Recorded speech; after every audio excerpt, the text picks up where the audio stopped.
Good morning, ladies and gentlemen, and welcome to the G'day Bitcoin News with the fast facts. We have the IMF, they're accelerating their CBDC agenda. This is in direct opposition to Bitcoin, which is freedom technology. And then on the other side, we have the $2 trillion bank, BNY Mellon, embracing Bitcoin. Last week, the SEC, they did approve the options trade, and I think we should just dive straight in this grand and glorious morning and see where we are. So Vivek, 2 trillion BNY Mellon bank to start Bitcoin self-custody. It is absolutely huge for number go up and for Bitcoin adoption, obviously not good for the freedom side of things. But we've got Michael Saylor jumping in post, and he's a little bit excited about this as well. But I brought this up because Peter Schiff, of all people, has really sent the signal, and Peter Schiff is acting like a closet Bitcoiner hardcore. So Michael Saylor, credible rumours are circulating that one or more of the major banks in the USA will soon be able to custody Bitcoin. Peter Schiff, defeating the entire concept of self-custody, moving away from the banks. 100% agree with Peter Schiff here. He has hit the nail on the head, and we did find out about 2 weeks ago Peter Schiff's wife has been buying Bitcoin. So I think he probably has a vested interest now in sending the signal, make sure we are doing it correctly. Now, real quick, shout out to everyone watching live, watching the replay. We are live from Sydney this morning. What a grand and glorious day. And I found very little homelessness, drug abuse walking around this morning, last night as well, which was pretty cool to be able to see in one of Australia's major capital cities. Very different from the CBDC of Victoria. But before we dive into what the IMF is doing and their attack on freedom to transact with their CBDCs are accelerating, and that ties directly into what the RBA said in Australia last week in regards to CBDCs. But we do have one of the Standard Chartered Bank execs saying Bitcoin's going to hit 200k by the end of the year, no matter who is in charge. So pretty exciting. Good spot for a video. Good to see you, Mill, Cyber Dude, Earthbum, Spranza in the house. Let's bring this up full screen and hit play. The removal of SAB 121, which restricts some US banks' dealings in spot and other custody type issues in the digital asset space. So I suspect that will go. I think it might go anyway under Harris, but almost certainly under Trump. You'd very likely see a change at the top of the SEC. The SEC under Gary Gensler has been also very negative on the sector in the last few years, although we did see a little bit of a pare back of that late last week around the security type issue. But that probably would be removed as well. You're probably... Just a heads up, he goes a little bit degen for a couple of moments and he comes back with the signal. You see more ETFs relatively quickly. Solana, I would say, would be the most likely third one. So that's probably the big ticket, let's say, regulatory changes. And given what's happening more broadly in other asset markets, I suspect it makes sense to be buying Bitcoin and other digital assets anyway. Specifically, you've now finally started to see the US Treasury curve, albeit very, very slightly. 10-year yields are above 2-year yields for the first time for a number of quarters now. And that's a marginally positive story. Within that as well, you've got inflation expectations up a bit, whereas real yields are down a bit. So again, that should be helping at the margin. And I suspect next month, we'll probably also get a more positive outlook on the ETF inflows to Bitcoin, which have been very, very soft through the summer months. We're about $17 billion so far this year. I suspect those inflows pick up again into the fourth quarter. So each of those stories should see us higher. If it's a Trump victory, quite a lot higher, up to 125 year end. Next year, I think 200,000 by the end of next year, no matter who's in the White House. And then, no matter who's in the White House, 200k end of year, how's it going better than that, whether it plays out or not? I think that's probably in line with, I guess, the lower side of the price predictions that are coming out. I think the liquidity that's come is going to be absolutely insane. Also with the options, we are going to dive into what those mean, but let's just check out the Bitcoin price. When I started, it was just under 63. We will hit refresh and check that out. Bitcoin has just pumped in the last half hour as I was getting ready for this stream. 63,453 and 67 cents. We have the numbers 3, 4, 5, 6, 7 within the Bitcoin price. Bitcoin is going up and to the right. Absolutely pumped. I wonder what's just happened. Who's woken up? Australia's getting ready. They're all excited. They're front running everyone. In the last 24 hours, didn't get above that 64k level. That 64k level is that level that we want to get above and stay above. But it played out pretty well. As we were saying last week, range bound between 62 and 64 in the last 24 hours. A low of $64,479, a high of 63,938. Let me just hit refresh again and see what Bitcoin is doing, if it's continuing to go back down or pumping back up. So 63,453 at the moment, 63,524. Bitcoin does want to go up and to the right, as it was designed to do, continuously forever. And really, like day to day, who really cares? This thing is going to the absolute moon. Does $1 million happen this cycle coming up? Probably not. And I've no belief that is going to happen, but I strongly believe we will get $1 million Bitcoin, whether it's 2030, 2032, 2034. I think it's coming. That's what I'm here for. And that's like turning $60 into $1,000 if you're still measuring it in fiat money. Obviously not financial advice, but that's the way that I sort of approach it. I just see it as a better savings technology. But David Bailey here, and I want to push back on this because I think it's a little bit of nonsense. With what's going on with Trump, I think it's all nonsense, and we're going to dive into what the IMF's doing, which is even more noise. And if you are watching on X or YouTube, if you can smash the like button, hit subscribe already if you haven't, if we vibe, and that notification bell. Tomorrow we've got a pretty cool podcast dropping, and it'll be at proper schedule. Sorry about this morning, but David Bailey. This is just misinformation, disinformation, and propaganda. And I think Trump's the better person to be able to elect to leave us all alone for the next 4 years. And I'm here in Australia, clearly, in Sydney at the moment. But whatever the US does, we're watching, we're waiting. Bloody Anthony Albanese's given President Joe Biden hoax. They're coming up with whatever agenda they need to, as we go into our election cycle in the US as well. It's pretty strange, but we're hand in glove. So it does matter to me. Trump is speedrunning the entire Bitcoin journey. This is David Bailey. The safety phase, the Antonopoulos phase, the Maulers phase, the natural evolution is the Saylor phase. Should Donald J. Trump put Bitcoin on the Truth Social balance sheet? 55% said yes. But he's not getting the signal. Donald Trump is launching a shitcoin, literally, and it's backed by a company called Rug Radio. Not sure how that makes any sense of really grokking Bitcoin. Understand? He doesn't understand it. He's here for the votes. He's here for the money. And if that's all he gets out of it, great. And he leaves everyone alone for the next 4 years, better option.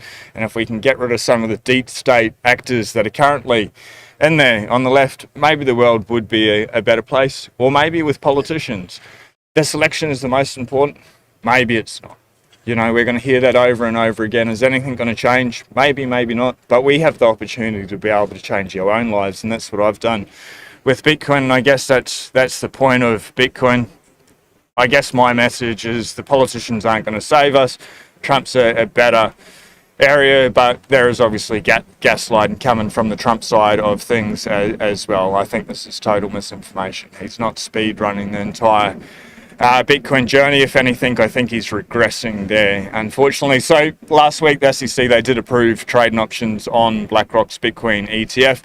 Just a real quick breakdown. B has explained it to British Hodl like he's a 5-year-old. I'm mincing words there. B, explain like you're 5 years old. This is what options are for this space. Basically, they're just going to bring a whole lot more liquidity.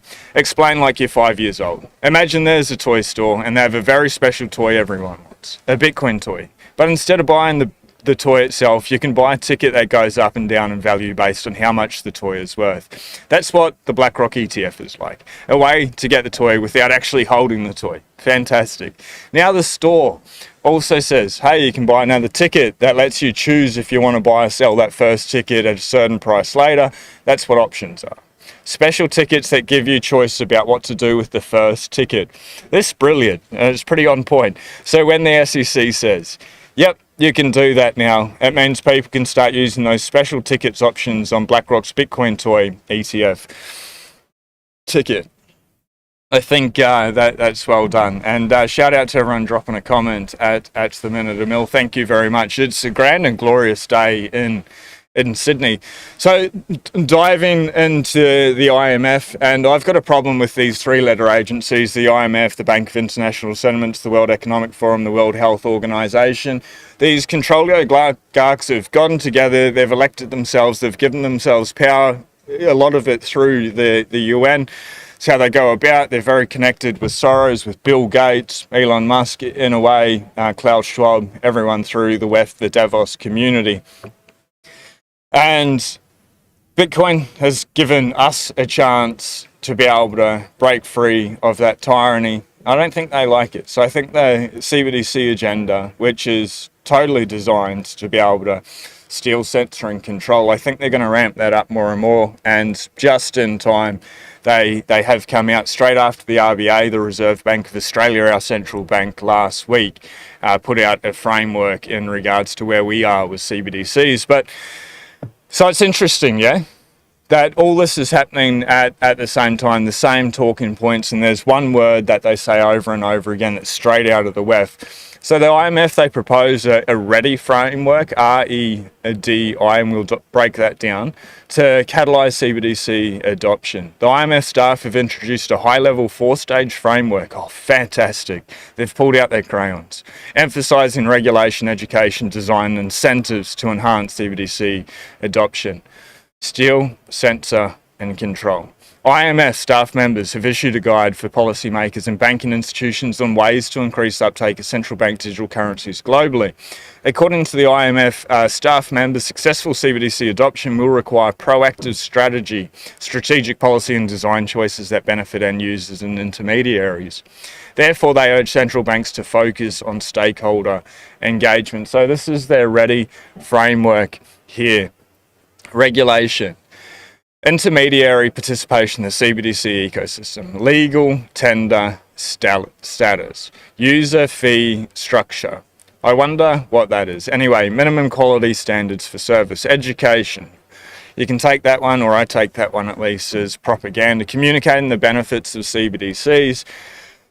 They will be faster, and that's probably about it. Otherwise, they're just a system to be able to control the population, in my opinion. And then after, so we've already got digital ID here in Australia, we're going to dive into that. Then they bring out CBDCs, then social credit scores, 15-minute cities, and I believe Sydney is part of that 15-minute city expansion, but you'll need to double check me on that. There are a couple of places in Australia that are going forward with the 15-minute city agenda. But education, communicating the benefits, leveraging industry partners, communication channels and media. Propaganda. Design and development, CBDC design and features, that's sort of what the RBA came out with last week. Deployment and onboarding strategies, incentives, monetary and non-monetary incentives for intermediaries, onboarding incentives and usage incentive for end users. So just a couple more points on the IMF. And I guess I only bring this up just for another reason, to be able to be like, I need to get as much Bitcoin as humanly possible before this comes into effect. As shown above, the READY framework focuses on 4 key pillars. The first subsection, regulation, involves policymakers exploring potential regulatory and legislative measures to nurture CBDC adoption. Final subsection, recommend the introduction of monetary and non-monetary incentives to encourage the mass adoption of CBDCs. Subsidising setup cost, transaction fees and taxes for merchants are some of the recommendations. Now, last 2 points. In August, 2 IMF executives said that increasing the average crypto mining, they hate Bitcoin, electricity costs globally by as much as 85% through taxes could significantly reduce carbon emissions.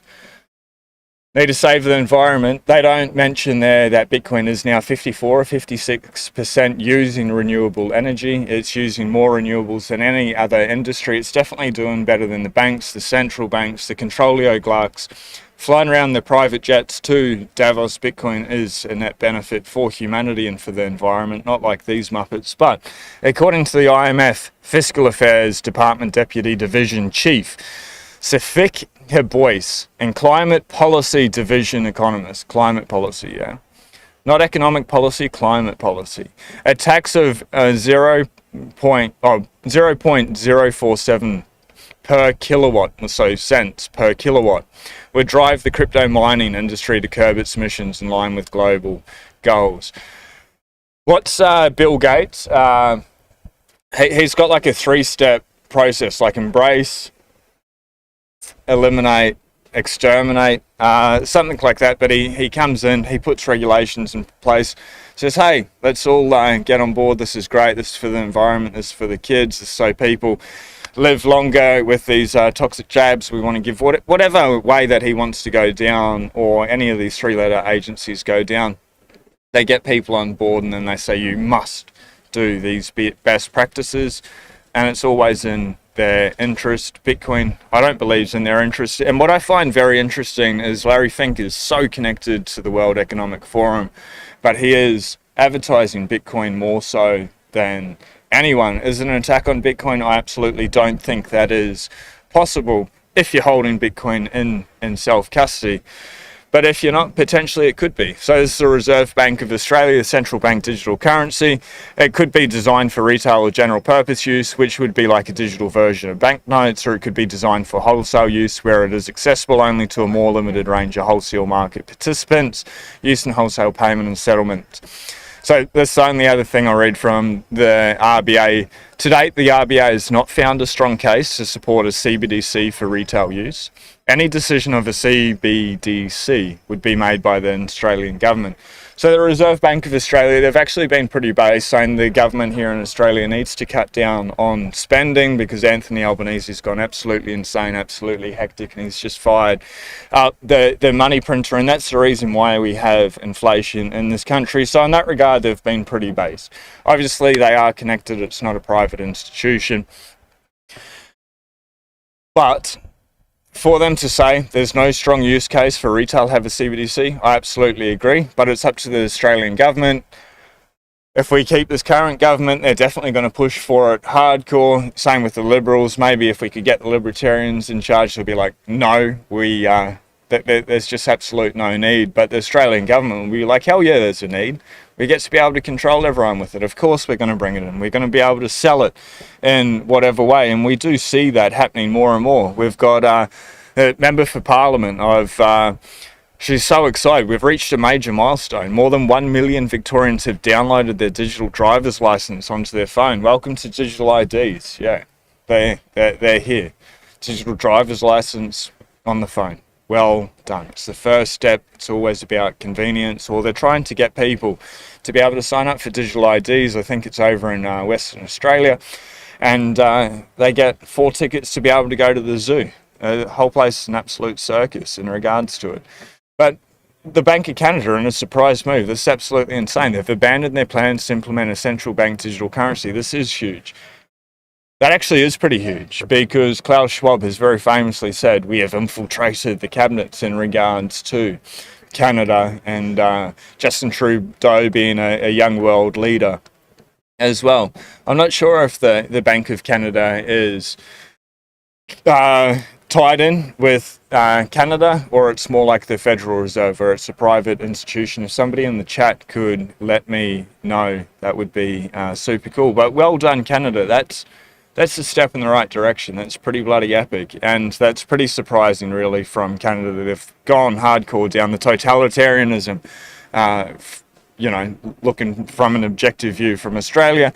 And then we have other places here. We've got Samson Miao in Japan. He met with Mr. Junichi Kanda, Parliamentary Vice Minister of the Cabinet Office. They discussed the potential for Bitcoin in Japan as a nation-state, adoption around the world, and implications of US strategic Bitcoin reserves. That's pretty epic, the work Samson Miao is doing, but we are seeing certain countries around the world waking up to the fact that Bitcoin is this life raft, and if they care about their citizens, I think they're going to embrace it, and I think that'll be the easiest way to be able to tell. They either allow Bitcoin alongside their CBDCs, because the CBDCs, just in my opinion, they're coming, they just cannot stop doing it, and even if they believe it's the best thing that they could possibly do for everyone, cheaper, faster, instant settlement. Whatever, the central bank can directly deposit stimulus, which allows them to inject liquidity or withdraw liquidity. They can give us negative interest rates.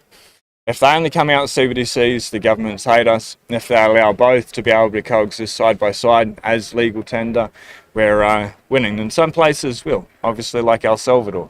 It's going hardcore ahead. If you are worried, if your Bitcoin's on the exchange, need a little bit of help, channel partners, the Bitcoin way, best in the business, 25 years cybersecurity experience, Tony and the team, they can guide you through that process of fiat into the exchange, from the exchange into a cold wallet that's air-gapped, running your own node. You can verify that's absolutely there. And then you can protect it. You can go down inheritance planning, multi-sig, and so much more. The first 30 minutes is free. Tony and the team are the best. You could just get a digital health check and make sure everything is great. Like I was saying at the start, to me, Bitcoin's already at $1 million. We just need to wait for time, however long that time is, but that's pretty much a 20x from here. Please, in whatever way, whether it's through the Bitcoin way or you go out and you do your own research, please protect it like it's worth 20x more or 200x more or 2000x more, because we find people over and over again. They'll store it on a hard drive or they'll store it on their thing, but they'll write their seed words on paper and they've lost them. And then Bitcoin's gone on to do a 200x. Like I bought Bitcoin 300x more expensive than when I first heard about it. It keeps happening. So if you need help, the bitcoinaway.com. Dennis Porter, this is a very cryptic message here, but an October surprise is coming for Bitcoin. Mr. Trade-offs says, it's Trust Me Bro Radio starring Dennis Porter. Dennis Porter chiming in with some truth. I tend to deliver results. Dennis Porter's been a pretty amazing advocate. When Dennis Porter says something's coming, I think something's coming. So we'll see what happens in October. It's potentially a pretty bullish month, and September in general is usually a very negative month. September has been very positive, and the times where September has been positive, the next 3 months are a whole lot higher to the upside as well. It'll be pretty interesting to see what happens with the election. Now, this is a shout out from Fractal Energy to Michael Dunworth. Now, Michael Dunworth's in Sydney. I don't have the time to catch up with this gentleman this time, but I'll be back in about a month. He's sent Bitcoin all the way to the future. We've interviewed him a couple of times about it. There's this FUD within Bitcoin that when the mining rewards run out, nobody's going to be incentivized to mine. So Michael Dunworth's been like, oh, screw you guys. I'm just going to send Bitcoin into the future. I'm going to time lock it. I'm going to publish the public keys on Medium for the world to see, but the catch is you can't unlock it until you hit that block. So all that time needs to be able to happen first. So he's incentivizing people like 140 years into the future to be able to keep mining. In this instance here, he's actually sent it to the year 2163. Well, this guy's absolutely a madman. And so it was 1,000 Satoshis. If you are interested in how to time lock, Michael Dunworth there has put out a guide, how to time lock Bitcoins into the future. It's very easy and requires no skill or anything. Just go slow if you're going to do it. Do it with a play amount, because you may or may not get it back. It is fairly easy, but a couple of things can go wrong. Have fun with it, but I have reposted that for everyone if you want to go around and play it. And you can do it with your own wallet as well. You can lock it, to the next halving if you wanted to do it.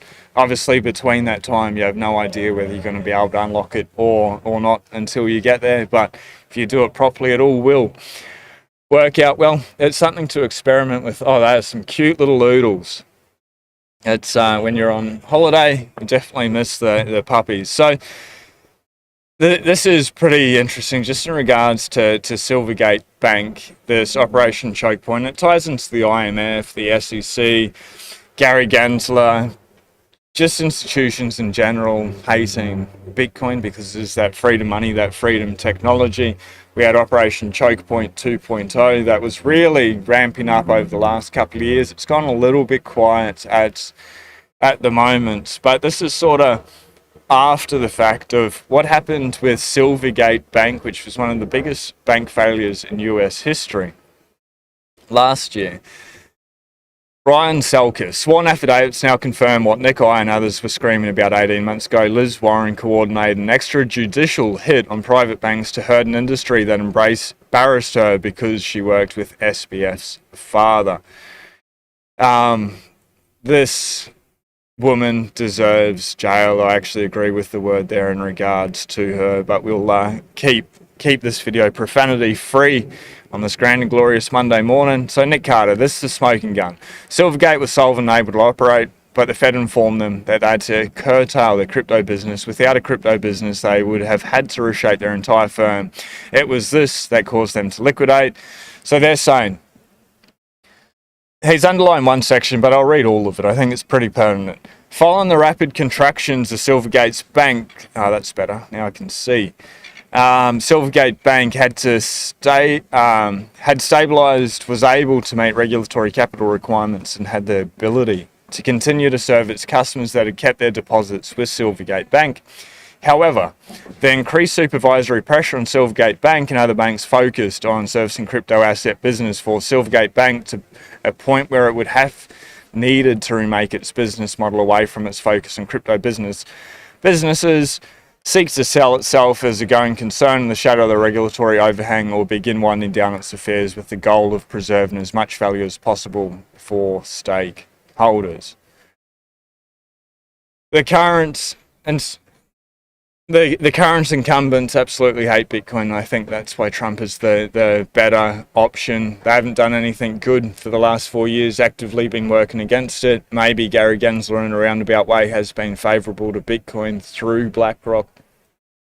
But really, non-stop, this Operation Choke Point's been going on for far too long. And hopefully we can just get a chain of tune and just breathe it for the next couple of years would be nice. This is a little video from Jerome Powell's FOMC meeting last week. Simply Bitcoin reposted this, and I thought it was worth bringing up. I'll just give the context from Simply Bitcoin. Fed Chair Jerome Powell responds to a question on if there will be a shock that could put the economy in a recession. Might be a good time to buy some Bitcoin. Completely agree. Let's get it, Jerome Powell. Vulnerable to a shock now that could tip it into recession. I don't think so. I don't. There's as I look. Well, let me look at it this way. I don't see anything in the economy right now that suggests that the likelihood of a recession, of a downturn, is elevated. Okay, I don't see that. You see growth at a solid rate. You see inflation coming down, and you see a labor market that's still at very solid levels. So I don't really see that. No. Thank you. It's all safe, yeah, right. We'll see what happens. I reckon they're getting the money printer to warmed up, but we'll see. Willy Woo with Peter Schiff chiming in as well. We'll skip past it. Peter Schiff's he's fun. Now this video I got tagged by someone in the community, and I greatly appreciate just having a brain fart this morning with who it was. But I thank you so much. And this is a post by Jeff Park. I'd really highly recommend it. It's probably a little bit too long for the Bitcoin news with the fast facts. It's really high signal. If there were one thing to read today, RE, the game-changing nature of the Bitcoin ETF options, read and bookmark this one for 2025. It's going to be wild. I don't agree everything's a good thing within it, maybe like the author states, but I do agree that it's most likely the consequence of having the options, and I think that consequence for the number go up side of things is actually a net benefit and net positive, and I think it's probably well worth your time. So at SEANCLARKE911 at X, I have reposted that just now for everyone. If you share this video at the same time, I will follow you back and I'll reshare your post this morning. But it's well worth doing. Talks about Bitcoin's notional value will be fractionally banked. Now that just sends off alarm bells with me. Let's actually just read this one thing. Because this is what I find the most disturbing. But I can't say that it's not the case now. So for the first time, Bitcoin's notional value will be fractionally banked with ETF options. What do I mean by that? While Bitcoin's non-custodial cap supply is its greatest virtue, has also been a drag, limiting its ability to create synthetic leverage despite Delbit's efforts. It never adequately solve the counterparty versus capital efficiency matrix for wide adoption. The CME future options required too much active management. Now, for the first time, Bitcoin will have a regulated market where the OCC protects clearing members from counterparty risk. This means Bitcoin's synthetic notional exposure can grow exponentially without the JDT risks that have kept investors at bay. In a liquidity-driven world, unlocking synthetic flows with leverage represents, degenerate gamblers note, the greatest opportunity for Bitcoin ETFs, enhancing their financial utility compared to stock markets. Good thing, I don't know, is it here? Yes, it is now. Has a world of degeneracy, debauchery been unleashed on Bitcoin? I think so. What's that main number go up? Technology, probably higher highs and more of a blow off top, but we'll see. They're pretty big. Maybe they come in there and they take away all the volatility, but I think it's going to be the opposite. Now, Robert Kiyosaki, I bring this up because I'm a big advocate of reading the books, so we don't need to eat the bugs. And I look forward to reading this. Jim Rickards has sent an advanced reader copy of a soon-to-be released book, Money GBT. I look forward to reading this when this comes out. Robert's saying, please read it, please order a copy and study. It's frightening because AI is going to shake up the world of money. I absolutely agree that AI is coming. I also believe that Bitcoin will be the unit of account or the medium of exchange between AI models, AI robots, humanoid robots as well. It's the best form of money. They don't need a bank account to be able to get it. They can just earn within Bitcoin. So I think it is going to be pretty massive. AI is going to shake up the world of money. And then Jim Rickards has gone on to say, somewhere within the book is my assumption, Bitcoin may soon top $500,000 in 2025 and $1 million by 2030. 500K 2025, I don't know. I don't think about it there, but $1 million 2030, I think that's more realistic than 500K by next year.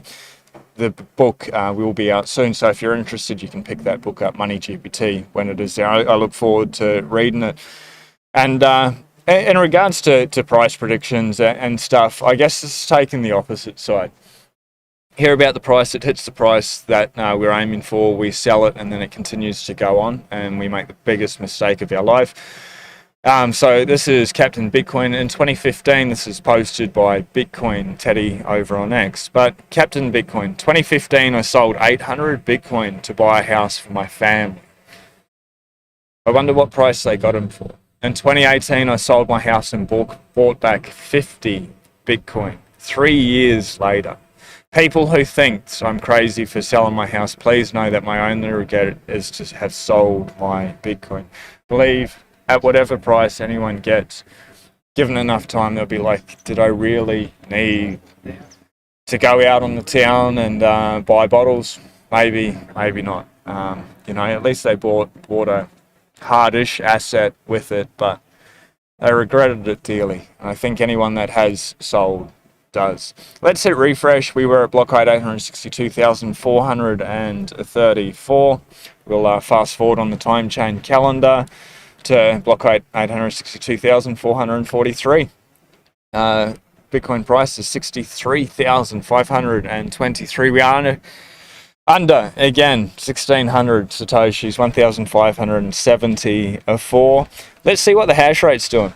That's more usual. Down 1% in the last, it's up 5% in the last 24 hours. It's all over the place. As the price is going up, more miners realize that they can potentially make a profit or they're going to lose less money, so they're coming back in. But last week, it's just whipsawing, down 11.54%, 25%, down 3%. Now we're up 5%. It's hash wars are going on. This video is sponsored by myself as well. Rare Jerk Jerky, premium, chef-made, an award-winning restaurant by Michelin star chefs. It's absolutely amazing. So obviously I'm traveling, just really quick shill, but I'm going down the carnivore journey. The carnivore videos I will post on a separate channel. It'll be called Don't Trust Verify. We're moving all that over there, so this channel will stay Bitcoin only. Obviously I will bring up the jerky. To be able to bring awareness. The stuff's pretty good. Traveling yesterday, I had a bag of jerky in my bag, one bag, and then I ran out, and I wasn't that successful with meals. So I went and bought some competitors' jerky. Obviously, very clearly, I am biased. I have a biased interest in rare jerk. No comparison at all. So if you want some of the best jerky, the best jerky in Australia that I've ever eaten, rarejerk.com.au. The original jerk's my favourite. The double smoked is probably the crowd's favourite there as well, and Dad's barbecue is a hit. Now, a couple more things if I can get onto the last one. Oh, this Bitcoin versus the internet adoption. So I think this is going to where we are in the S-curve. I think it's going to just continue to outpace the adoption of the internet. We're similar to where we were in 99. We're a little bit higher. It's just going to keep going. I reckon by the time we scale up here, we're going to be like way up here. You can't stop this train, I think. And it's so interesting. So like with CBDC, so let's just come back to the IMF for a moment. With CBDCs, it's pretty amazing that they need to come up with all these plans to be able to find ways to be able to program people to accept that these things are absolutely amazing, that they're good for us in whatever way. They're going to just try really push the benefits of it. And maybe there are some benefits and maybe there's some negative consequences. They're not going to talk about the negative consequences. They're going to have the best marketing people in the entire world come out with CBDC propaganda for us. Like that's great. The thing about Bitcoin is there's no CEO, there's no company, there's no marketing team. It's the world has gotten together. They've decided Bitcoin's a good thing. They've looked into it. They've verified. They've trusted. They can see that it works. They realize, hey, we don't know who Satoshi Nakamoto is, but Bitcoin was built so solidly, it was bulletproof. It doesn't even matter if there's the NSA. They can't control it when you're holding self-custody, when you're running your own node, when you're protecting your digital infrastructure. So then people started telling friends and family about it, and the world chose Bitcoin because it is the best form of money that's ever been engineered, and it grew authentically, it grew naturally, and it's going to continue to keep doing that. And that is, you know, a shout out to Giovanni, the power law. It is following that power law of growth. Will that power law stand? No, it's going to be broken, but it has been doing that. All models will be broken. Even Plan B said that last week, including the stock to flow. But I guess the point is, for me, humanity, all of us have chosen Bitcoin because it's a tool for freedom to be able to transact and to be able to be a sovereign individual and not be able to be debased, to be able to respect our life force energy that we exchange for money or fiat currency. And the CBDCs, they're finding over and over again that people are not liking it. It's pretty interesting. I'd like to find out more about the Bank of Canada and whether that's fake news or something. For that to come out of Communist Canada, that's absolutely incredible that they're saying, no, we're going to drop the CBDCs. Like, hopefully Communist Australia can do the same thing. And it's not that these countries they're communist or socialist, you know, and it's a little bit tongue-in-cheek, a little bit tinfoil hat, maybe a little bit right-wing leaning in my rhetoric. These countries are amazing. They're a natural place, they're a beautiful place, and then we just have people within government that are just trying to put in these systems of control. There's 4 pillars of control. There's like the media, there's universities, and now that I've held it, I think I need to keep holding it, unfortunately. And they're going to go out at all stops. They're not going to stop, I don't think. But at least we've got the option still to be able to buy Bitcoin with fiat. So that's news with the fast facts. We'll get into a quick little banter. If you haven't already, hit subscribe if we vibe. You can check out rarejerk.com.au. We are shipping at the moment. There are a couple of the bigger bags. We sold out of all the big bags last week. We've still got a lot of the 100-gram bags. But I'll get some more stock on this afternoon as well if you are after those larger packets there. Anyway, shout out, how is everyone doing this morning? Well, I see DTB talking about multi-blunts this morning. I have no idea what's going on. Is there sugar in your jerky? Yes, there is a little bit, unfortunately.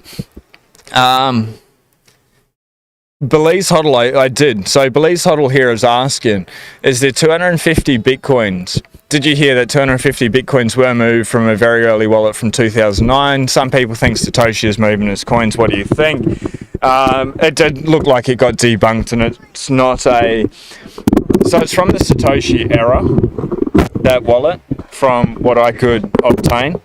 But it was not a wallet that is believed to be of Satoshi's. Obviously, it creates fear, it creates volatility in the market. But no, I don't believe personally that is Satoshi's wallet, nor do many people. We'll start at the start. Earthbumps Brandsy, good to see you. Cyber Dude in the house. A Mill, good spot for a video it is. A grand and glorious morning. Welcome to Sydney. Thank you very much. Thank you, Mr. Android. Nice scenery. Hit the like button, people. Do something, do anything. Thank you. Hey, DSDA. What's going on? I like that song.